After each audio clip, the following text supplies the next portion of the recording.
mankan man ɲi quoi sugu kɔnɔna mankan yɛrɛ de man ɲi a bɛ se yɔrɔ yɔrɔ mɔgɔ si t'a dɔn quoi. sisan an b'a ɲini fɛ mɔgɔ 27 min bɛ yen u bɛ se ka don bitigi in kɔnɔ cogo min na an mago b'o la mais fɛn kɔni t'u bolo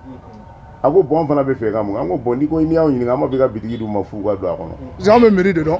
ani bailleur min b'an don yan mais ni mɔgɔ wɛrɛ nana k'ale de ye yɔrɔ san bon an kɔni t'a dɔn sɔrɔla sɔrɔ cogo min na nka an kɔni ka yɔrɔ an b'a défend vraiment. Kiri bɔra k'a fɔ u kan ka wuli ka bɔ yen en principe yɔrɔ kan ka ci mais on se dit ni yɔrɔ cira denbayatigiw don dayirimɛ yirilenw don ni a cira o bɛ kɛ cogo di denbaya nin bɛ kɛ cogo di. ne ye Mohamed Sampara ye an bɛ dividende de la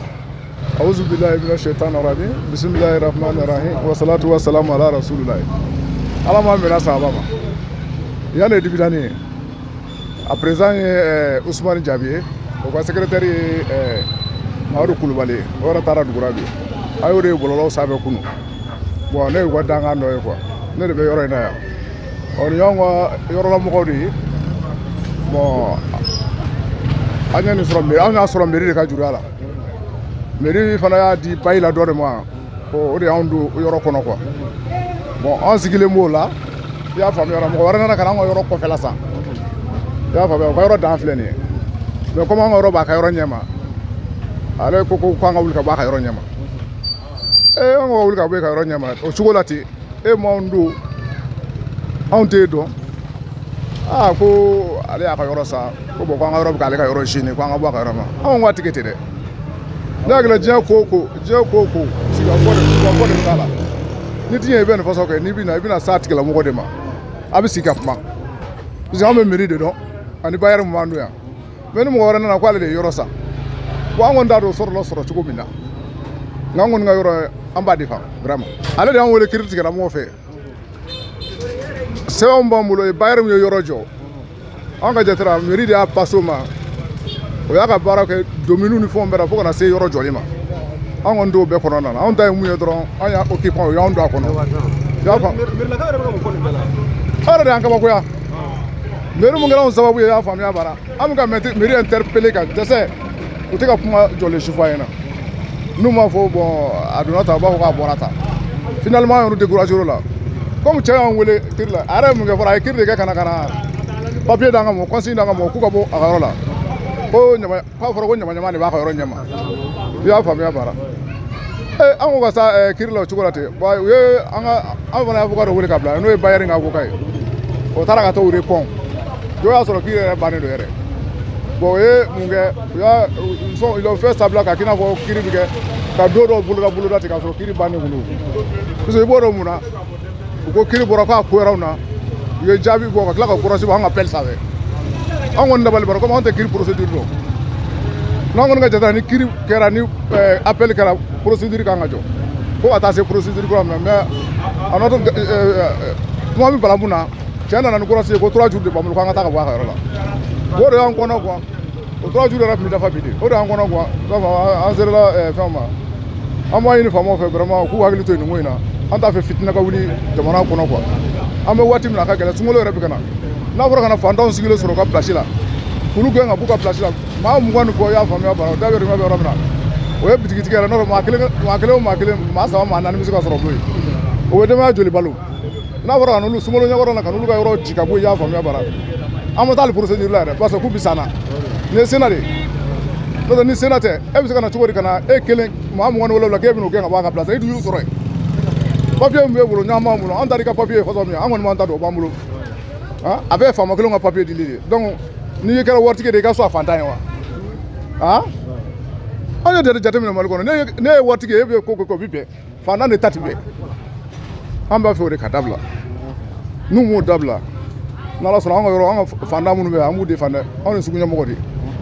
an b'u défend dɛ an kɔni t'u labila an t'a dɔn a bɛ kɛ cogo min na kɔni bon an t'a la deli a ka s'o degré ma an ye sigi ka fɔ demande fɛ a ma sɔn sigi ka fɔ ma barisa ale yɛrɛ bolo a ye kiiri gagné an dun bolo kiiri tɛ gagné siɲɛ kelen hali n'a ye kɔrɔsi bɔ i y'a faamuya bara an fana bɛ appel ta kan pour que an bɛ an y'a mɛn an ka mɔgɔw ka kuma la k'a fɔ ko depuis nin ko daminɛna kojugu ko mɔgɔ si ma se aw ma sigi ka bɔ an ye a ci gouverneur la an ka lettre cira ka taa gouverneur la an y'a ci ka taa territorial la ministère de territorial la k'a ci i bɛ faama soda fɛ an y'a ci ka taa maa si ma weleli kɛ chambre de y'an wele olu taara lamɛn olu fana ma jaabi d'an ma hali sini d'accord kabini o fana kɛra an minnu fana bɛ ka tɛmɛ an bɛ k'an jigi da an fana ka appel kan parce que kiri maa kɛ cogo o cogo ni dɔ sera i b'a sɔrɔ dɔ fana ka ɲi an bɛ k'an jigi da o de kan bi. ne tɔgɔ ko Adama Buware ne bɛ Dibidani na yan nɔ nin yɔrɔ in kun ye depuis 91 yɔrɔ in de événement 91 yɔrɔ in cira de Nozo Jara de tun bɛ yan député dɔ de tun bɛ yan nɔ u y'a ka so jeni ka a fɛn bɛɛ ka yɔrɔ in bɛɛ kɛ nɔgɔ dama dama de tun bɛ yɔrɔ in na yan an de y'a ɲini k'a fɔ k'an b'a kɛ kiosque ye depuis 91 an y'a kɛ kiosque ye bon an tilala ka démarche kɛ k'an b'a kɛ so ye bon finalement o so de nalen filɛ réaliser nin ye tan nɔ comme i yɛrɛ ɲɛ b'a la kaban bon maintenant ni so réalisera kaban bon maintenant kɔfɛla in étude min kɛra a fɔra de ko maison administrative do ko so in bɛ se ka jɔ 20 ans de b'an bolo an ka bailleur bolo 120 o de b'a bolo a ka baara k'a la a kɛlen so ye nin y'a san 7 ye bon maintenant a fɔra de ko bâtiment administratif do ko so bɛ se ka jɔ a la donc maintenant an t'a dɔn yɛrɛ nin ye papier bɔ yɔrɔ min na ka na kɛ commercial ye ka tila ka na dɔrɔn k'a bɛ ka na ni mɔgɔ ye k'an ka bɔ a ka yɔrɔ ɲɛ ma bon vraiment an fana ye dutigiw de ye bitigi 27 de bɛ yɔrɔ in ɲɛ ma ta anw ye dutigiw de ye bon vraiment an tɛna jɛn n'a ye ne ka butigi de b'a la an tɛna jɛn n'a ye nin ko in ka kɛ nin cogo in na tan quoi donc ne kɔni bɛ min ɲini autorité u k'a lajɛ dɛ u k'a lajɛ mankan man ɲi quoi sugu kɔnɔna mankan yɛrɛ de man ɲi a bɛ se yɔrɔ yɔrɔ mɔgɔ si t'a dɔn quoi donc u k'u ɲɛsin nin ko in ma parce que u ko u kun ye bi de kɛ délai laban ye k'u bɛna ci n'u dun ye yan ci a bɛ kɛ baara ye dɛ an kɔni an tɛna sɔn k'an jɔ k'an sigi k'an ka yɔrɔ citɔ lajɛ an tɛ jɛn n'a ye o ye ne ka kuma de ye n bɛ min fara a kan alhamdulilah. Auzubillahi mina shaitanir rajim bismillahir rahmanir rahim ala k'an bɛn sababa ma ne ye Ousmane Diarra ye MCM premier vice-président mouvement des commerçants lycéens du Mali mouvement des commerçants du Mali an y'a sigi bon Dibidani mɔgɔw yɛrɛ ka tɔnden dɔ bɛ an ka mouvement in kɔnɔna la un jour là ale de sera an ma k'a fɔ vraiment problème dɔ b'u bolo Dibidani na commerçant dɔ yɔrɔ dɔ jɔ bon a bɛ fɛ ka u ka mɔgɔw wuli ka bɔ ɲɛfɛ k'an ka lajɛ an ka solution ɲini o la bon ne ko n ko commerçant jumɛn bon a ko ko un certain Tidjane bon moi je dis que effectivement ne bɛ Tidjane in dɔn quoi n ko mais ne yɛrɛ terikɛ b'a ka location minɛ n bɛ n'o wele k'o ɲininka o bɛ situation ɲɛfɔ an ye bon effectivement n y'o wele o ye situation ɲɛfɔ an ye donc ko in yɛrɛ tun daminɛra a mɛnna fo yɔrɔ jɔra k'a ban donc maintenant n ye n terikɛ ɲininka ale situation ɲɛfɔ an ye an y'a dɔn Tidjane don o Tidjane in fana ye jɔn ye anw sigiɲɔgɔn don an dɔgɔnin don an ye kow bɛ kɛ ɲɔgɔn fɛ sugu kɔnɔ yan donc an k'o la sisan comme ni problème bɛ Dibidani mɔgɔw da la an ka wuli an ka s'u ma an ka taa lajɛ n'a sɔrɔ problème min bɛ yen donc an taara Tidjane fɛ yen an taara lasigi an y'a ɲininka an y'a mɛn ko mankan dɔ bɛ an ka mɔgɔ dɔw cɛ Dibidani na a donna kuma ɲɛ la depuis a daminɛ fo ka n'a laban ko an yɛrɛ tribunaliw bɛɛ kɛ ka ban gagne la an ka droit bɛ n bolo n b'a fɛ k'u lawuli ka bɔ yen an ko vraiment an b'a ɲini i fɛ comme anw bɔra ko in kalama ka ban i b'i jɔ fɔlɔ anw yɛrɛ bonya kama an n'an ye jɛ min kɛ kama i bɛ baara i b'a jɔ fɔlɔ an bɛ s'u ma an bɛ t'u ɲininka bon an ser'u ka ɲɛmɔgɔw ma fana an taar'u ɲininka u fana donn'u ka hakilina la k'a fɔ an ye u ye mun ni mun kɛ bon min kɛra baara kɔnɔna la donc maintenant an ko sisan an seginna ka na Tidjane ma an nana ɲɛfɔ an ɲɛna an ko Tidjane sisan an bɔr'u ka mɔgɔw fɛ yen u ye kow ɲɛfɔ an ɲɛna donc an b'a ɲini fɛ vraiment i k'a lajɛ solution bɛ se ka sɔrɔ problème in na bon ko ma solution wɛrɛ tɛ problème in na ale y'a ka yɔrɔ jɔ bon a ko vraiment a bɛ fɛ k'a ka yɔrɔ baara tɔ kɛ donc an ko a ko ninnu ka wuli ka bɔ yen donc a bɛna ka décision ta ale y'a ka jugement kɛ ka ban bon an ko non sisan an bɛ min ɲini fɛ yɔrɔ in fɛɛrɛ kɛ ninnu bɛ se ka don a kɔnɔ cogo min na a ko an ma sisan an bɛ fɛ u ka don a kɔnɔ cogo di ale ka yɔrɔ yɛrɛ ɲɛfɛla bɛɛ sanna ka ban bon kɔnɔla o kɔni bɛ yen o ma ban fɔlɔ sanfɛla fana ma ban an ko bon sisan an bɛ min ɲini fɛ n'i ko kɛnɛmala banna ka ban et puis wari ka ca mais an ka mɔgɔ ninnu kɔni tiɲɛna fantanw n'o se t'u ye an yɛrɛ dɔw ɲininka o y'a jira k'a fɔ bitigi de ka d'olu ye donc an ko sisan i bɛ solution ɲini u bɛ se ka don bitigi kɔnɔ cogo min na a ko an ma dugumala kɔni banna ka ban dugumala n y'a di 10,000,000 ka ban kɔnɔla fana ye 10,000,000 ye kalo sara ye 20,000 an ko non sisan an b'a ɲini fɛ mɔgɔ 27 min bɛ yen u bɛ se ka don bitigi in kɔnɔ cogo min na an mago b'o la mais fɛn kɔni t'u bolo a ko bon an fana bɛ fɛ ka mun an ko bon n'i ko n'i y'aw ɲininka an b'a fɛ ka bitigi d'u ma f'u ka don a kɔnɔ a ko kɔnɔla banna kɛnɛmala banna kɔnɔla kɔni o tɔ de bɛ yen o tɔ min bɛ yen fana 10,000,000 20,000 sanfɛla o ye 20,000 ani san 1 location an ko sisan an bɛ min ɲini fɛ kɔnɔ la i bɛ se ka joli b'o la an ye a ko kɔnɔ la tiɲɛ na an mɛnna discussion na a ye $2 b'o la a ko a bɛ taa fɔ aw ka mɔgɔw ye olu minnu bɛ yen n'olu bɛ don a kɔnɔ mɔgɔ wɛrɛ tɛ dɛ olu minnu bɛ don a kɔnɔ n bɛ se k'a d'olu ma $800 na kalo sara ye $20,000 bon an ko sanfɛla fana o bɛ cogo di a ko an ma sanfɛla o ye san 1 location i b'o sara kalo la i b'a sara $20,000 an ko non an b'i deli c'est vrai i ma an sɔsɔ foyi la mais an ye jateminɛ dɔ kɛ immeuble min b'i kɛrɛfɛ i voisin min bɛ yen immeuble kura min jɔlen don o sanfɛmɔgɔw b'a sara $12,000 $13,000 o bɛ san 1 location sara donc an b'a ɲini fɛ i k'a lajɛ o san 1 location min bɛ yen n'u b'a sara i k'o bi an ye u ka kalo sara min fana n'u b'o sara i k'a tila 2 ye i k'a kɛ $10,000 ye a don discussion gɛlɛyara kosɛbɛ mais ala ka ko vraiment a sɔnna an ye a ko problème t'a la an ko vraiment i ye laɲini min kɛ n'i sɔnna an ye a diyara an ye donc an ka président yɛrɛ y'a fɔ a ye ko an ye laɲini min kɛ i sɔnna a diyara an ye mais an bɛ taa s'u ma tugun négociation ma ban a ko problème t'a la donc an taara se dividende mɔgɔw ka ɲɛmɔgɔ fana ma n'o ye Jabi ye an taara explication d'a ma o cogo kelen na Jabi y'a yira an na a y'a mɛn mais a ka d'a ye an ka se minnu yɛrɛ bɛ terrain kan an ka taa an ka t'u lasigi an n'u ka kuma n'an n'u bɛnna min na ale kɔni y'u ka ɲɛmɔgɔ ye mais problème t'a la an ko nin tɛ baasi ye an taara n ye u bɛɛ wele k'u lasigi mɔgɔ minnu tun bɛ a don kɔni u bɛɛ nana an kumara ne yɛrɛ kuma caman f'u ye ne ko anw yɛrɛ tun bɛ nin discussion kɔnɔ an tun bɛ nin problème ɲɔgɔn kɔnɔ mais ala y'an ta nɔgɔya an bɔra a kɔnɔ donc cɛ ye proposition minnu k'an ye kuma lasurunya la an seginna a bɛɛ kan mais sanfɛla kɔni o bɛ d'u ma fu u bɛ don a kɔnɔ caution sara t'a la n'i donna a kɔnɔ kalo la fana i bɛ $10,000 de sara ne yɛrɛ kuma caman f'u ye bon bitigi ko yɛrɛ kuma caman bɛ yen an b'o ɲɛdɔn ne yɛrɛ y'o f'u ye o ye an yɛrɛ dama ni ɲɔgɔn cɛ kuma ye ni min tɛ se i ka n'i tɔgɔ sɛbɛn dɔrɔn k'a fɔ n jɛnna n'a ye n bɛ sanfɛla fɛ donc yanni yɔrɔ finition ka kɛ commerçant ko de don n'e tɛ se ni mɔgɔ wɛrɛ bɛ yen n'o bɛ se bon an t'o bɛɛ fɔ i y'a faamu o y'an commerçant dama ka kuma ye n ko aw b'o yɔrɔ ta i b'i ka yɔrɔ ta o ka fisa k'aw sigi ten k'aw ban k'aw tɛ sɔn kuma la n ko ne b'aw ɲini an fɛ a ye sɔn o ma déjà so jɔra ka ban immeuble jɔra ka ban aw ka bitigiw bɛ immeuble ɲɛfɛ wajibi kɔni ye a kuma b'aw tɔɔrɔ dɛ n y'a f'u ye ni ala jɛ cogo min n ko kuma in b'aw tɔɔrɔ dɛ mais so ninnu kɔni immeuble kɔni tɛna ci ka so ninnu to yen a mana kɛ cogo o cogo so ninnu bɛ bɔ yen yaasa mɔgɔw ka don immeuble in kɔnɔ bon an dun ka laɲini aw de ka don a kɔnɔ donc vraiment an kɔni ye yɔrɔ jɔla tɛgɛ bisi k'a d'a kɔ a sɔnna an ye proposition min k'aw ye sisan nɔ a sɔnn'o bɛɛ ma a ko problème t'a la donc yan'ale ka délai cɛ semaine 1 de b'an bolo tugun o y'a sɔrɔ an ye min kɛ négociation na a bɛ tile 20 bɔ a ko semaine 1 de b'an bolo n'o bɛ laban bi jeudi ma an ka fɔ an ka mɔgɔw ye u ka na ni mɔgɔ min jɛnna ni yɔrɔ tali ye an ye min ɲini a fɛ a ka layidu kan b'a nɔ la a b'o timɛ i bɛ na i b'i tɔgɔ bɛ enregistré i ka numéro bɛ d'i ma i ka kan ni yɔrɔ min o bɛ d'i ma sanfɛ ni min sɔnn'o ma mais n'u ma sɔn o ma fana n'ale ko a bɛ taa sariya sira fɛ n'u bɔra yen o y'a bannen ale tɛ kuma o kuma négociation t'ale ni mɔgɔ cɛw la n ko vraiment dɔ kɛra vraiment an kɔni b'a ɲini u fɛ hali bi komi kunun wula an balila ka vidéo de ye u ka président ka dusɛn dɔ bɛ yen n'o ye américain ye ne yɛrɛ américain wele ka kuma caman f'a ye n ye ala ta f'a ye fana ninnu ye fantanw de ye an ka kɛ cogo bɛɛ la fantanw ka se ka don bitigi kɔnɔ wallahi billahi n sigilen filɛ yɔrɔ min na dɔrɔmɛ 1 ka haramuya aw ni tijani cɛ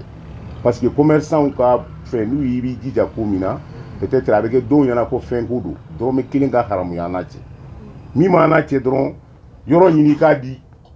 détaillant ma u ka don a kɔnɔ et puis o de y'an ka objectif ye fana tɔn sigira o de kama donc an ka devoir y'o de ye ka yɔrɔ ɲini ka fitinɛ da pour que mɔgɔw ka se ka don u ka yɔrɔ kɔnɔ donc an bɛ min ɲini occupant fana fɛ ne yɛrɛ dɔnbaga caman bɛ yen ne b'a ɲini u fɛ hali bi u ka sabali ala yɛrɛ kama de Gaulle yɛrɛ ye ala bila u fɛ o don la kosɛbɛ c'est vrai a ka jugu bi mais an b'a ɲini u fɛ u ka sabali ala kama déjà aw ma gɛn ka bɔ yɔrɔ la fɔlɔ ka don yɔrɔ dɔ kɔnɔ ka ban bitigi kɔnɔ ka ban an b'a ɲini u fɛ u ka don a kɔnɔ nin ko in ka ban ni ɲɔgɔn cɛ an commerçant dama de don anw ka laɲini o dɔrɔn de u ka se ka don bitigi kɔnɔ k'a sɔrɔ a ma kɛ ni mankan ye kɔfɛla t'an ka kuma la ɲɛfɛla t'a la a bɛɛ de filɛ nin ye an kɔni b'a ɲini u fɛ u ka sabali bɛɛ k'i bolo da i dusu la an kɔni ye laɲini min kɛ cɛ nin fɛ tiɲɛ na a sɔnna an bolo bon komi olu ma fɛn proposer anw ye an kɔni de wulila u ma siɲɛ 4 an bɛ taa f'u ye u ka sabali u ka sɔn donc an kɔni ye nin de sɔrɔ ka taa f'u ye bon komi wula an balila ka vidéo dɔ ye ko mɔgɔ ma s'u ma mɔgɔ ma fɛn f'u ye olu kɔni sigilen bɛ yan bon anw dun taara Tijani fɛ ka taa deli aw ye donc n'aw ma bɔ ka nin kuma kɛ peut-être Tijani bɛna fɔ fana ale t'a dɔn an ye fɛn sugu mun ye voilà donc o yɔrɔ de kama an bɔra ka kuma pour que ka justifier u k'a dɔn k'a fɔ vraiment an y'an seko kɛ an taara ɲɛrɛ sɔrɔ dibidani na ka taa sɔrɔ mankan b'an balimaw ni ɲɔgɔn cɛ ayiwa o mankan kɔnɔna na an ma bɔ a kalama joona an bɔla a kalama wagati minnu na an taara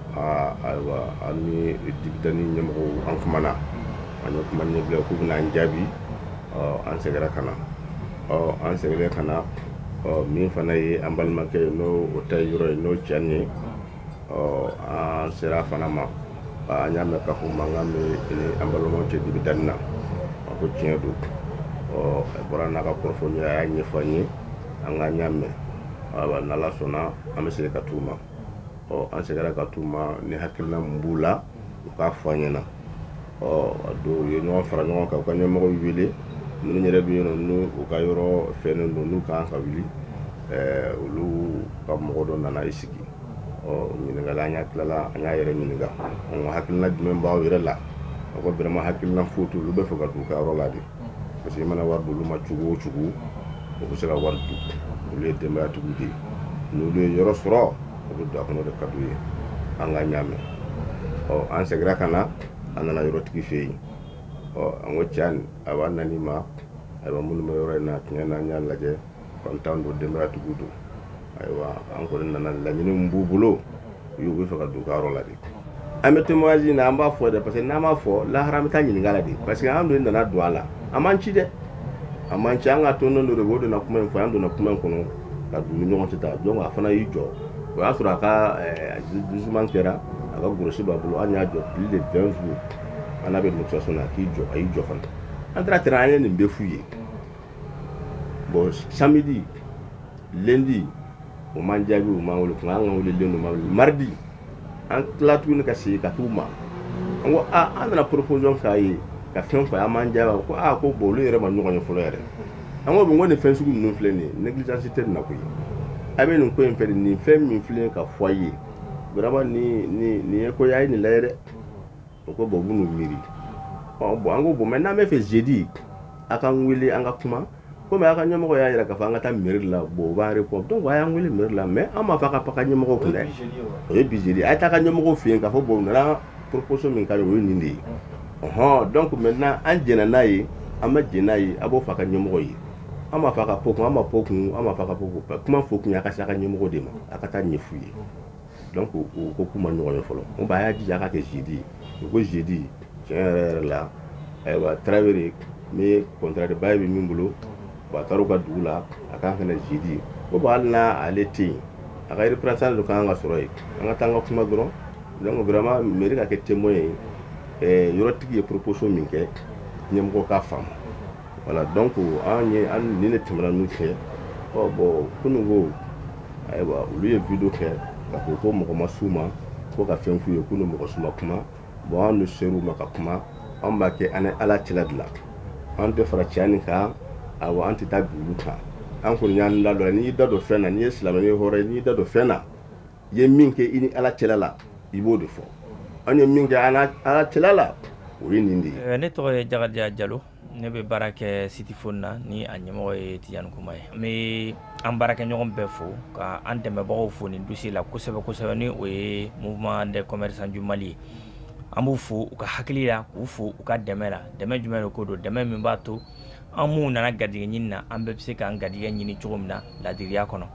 n'o bɔra ye maa minnu bɛ kɛnɛ in yɛrɛ kan an b'a ɲini Ala fɛ Ala k'an bɛɛ lajɛlen sɔn garijɛgɛ ɲuman na sabula an nana tunga de fɛ an nana fɛn ɲini an bɛɛ ma na ko pɔn ka d'an ye an nana parce que an b'a fɛ k'an dahirimɛ sɔrɔ ni o tɛmɛna ka bɔ yen a kɔni bɛ k'an ma wajibi ye ka dakuruɲɛ fila fɔ parce que an tɛ kuma Tijani tɔgɔ la an bɛ kuma société de tɔgɔ la société min ni jamana ka société créelen don jamana an ye laɲini kɛ jamana fɛ k'a créer ka an garijɛgɛ ɲini a la ka mɔgɔw ta baara la immeuble in kuma bɛ senna a ɲinina ni o société tɔgɔ de ye wa a ɲinina jamana fɛ o sariya de kɔnɔ donc ça fait l'objet d'un titre foncier bi mankan bɛ yen sabula yɔrɔ min don nafolo ɲini yɔrɔ don musaka ɲini yɔrɔ don anw ye magasin jɔ il se trouve que magasin jɔlen don rue min kɔnɔ a pavé kan contrat tun bɛ mairie ni dɔw cɛ bail la u bɛ se ka magasin utiliser yɔrɔ min na à la base kiosque de tun don. On ne sait pas comment, en tout cas en dur de bɛ yen bi. Donc anw kɔni tilara magasin jɔli la fo mɔgɔw ye magasin ta, mais accepter mɔgɔw bolo magasin na sabula an juru ninnu jɔlen bɛ bɔda ani magasin ni ɲɔgɔn cɛ. Donc o gɛlɛyaw de bɛ yen. An dɛmɛbagaw bɛ k'an dɛmɛ ka solution ɲini a la, a bɛ se ka labɛn fasodenya kɔnɔ cogo min na ka sɔrɔ degun ma se maa si ma. Donc an m'o kiri bɔra sabula baara in bɛ sen na depuis magasin ta tuma, depuis an ye dugukolo in acquisition kɛ waati min na a kumaw bɛ sen na. An taara kuma lasurunyara an bɛ yɔrɔ min na bi gɔlɔsi bɔra k'a fɔ mɔgɔ ninnu u sigilen bɛ yɔrɔ min na sariya la u man ka kɛ a yɔrɔ la hali n'a y'a sɔrɔ bɛnkan bɛ u ni mairie cɛ. Anw bolo anw y'a ɲini faso de fɛ, faso y'an d'a ma. Kiri bɔra k'a fɔ u kan ka wuli ka bɔ yen en principe yɔrɔ kan ka ci, mais on se dit ni yɔrɔ cira denbayatigiw don dayirimɛ yirilenw don, ni a cira u bɛ kɛ cogo di, denbaya nin bɛ kɛ cogo di. O de la an y'a laɲini mouvement malien de commerçant tɔgɔ la olu ka laɲini kɔnɔ k'a fɔ an n'u ka sigi ka kuma anw bɛ se ka mun k'o ye, u bɛ se ka mun bila an ye, bɛɛ bɛ se k'i dayirimɛ sɔrɔ cogo min na walasa denbayaw kana degun.